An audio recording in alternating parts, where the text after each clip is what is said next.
HSC 25 batch, তোমরা সবাই কেমন আছো? তোমাদের আর বেশি সময় নাই, আজ 20 তারিখ।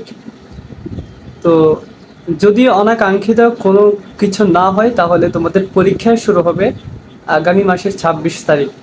তো এই এক মাসে তোমরা কি করবা? বাজারে বাজারে বলতে লাইব্রেরিতে অলরেডি অনেক টেক্সট টেস্ট পেপার চলে আসছে। তো তোমরা সেগুলো কালেকশন করে তোমরা নিজেরা প্র্যাকটিস করা শুরু করো।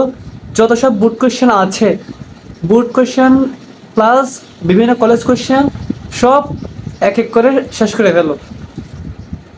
তুমি কিভাবে শেষ করবা সেটা একটু বলি। ধরো তুমি সকালে 7টা থেকে শুরু করলা, 7টা থেকে 12টা পর্যন্ত। 12টা পর্যন্ত তুমি মনে করো হায়ার ম্যাথ বা ফিজিক্স হতে পারে, একটা পারলে একটা চ্যাপ্টারের পুরো তোমার সিকিউ বুট কোয়েশ্চেন প্লাস কলেজ কোয়েশ্চেন সব শেষ করবা। যদি দুটো পারো তাহলে তো আরও ভালো। এভাবে টার্গেট রেখে পড়ো। এরপর দুপুরের পর লাঞ্চ করে একটা ঘুম দিতে পারো। এরপর আবার শুরু করবা।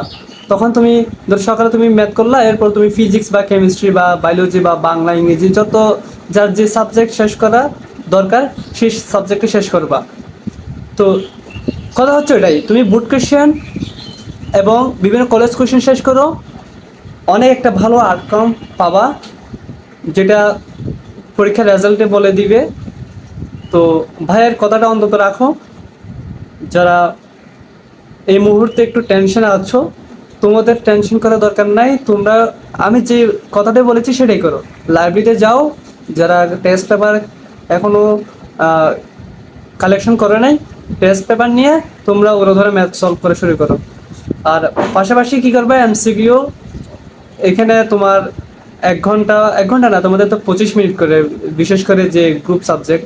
তো 25 মিনিট করে তুমি তুমি 20 মিনিট টার্গেট রাখো। 20 মিনিটে তুমি কয়টি এমসিকিউ সলভ করতে পারতেছো সেটা একটু দেখো। তো এমসিকিউ পরীক্ষা দিবে পাশাপাশি দিনে 3-4টা করে। তো এমসিকিউ খুব কম সময়ে তোমরা দাগিয়ে ফেলতে পারবা। ঠিক আছে?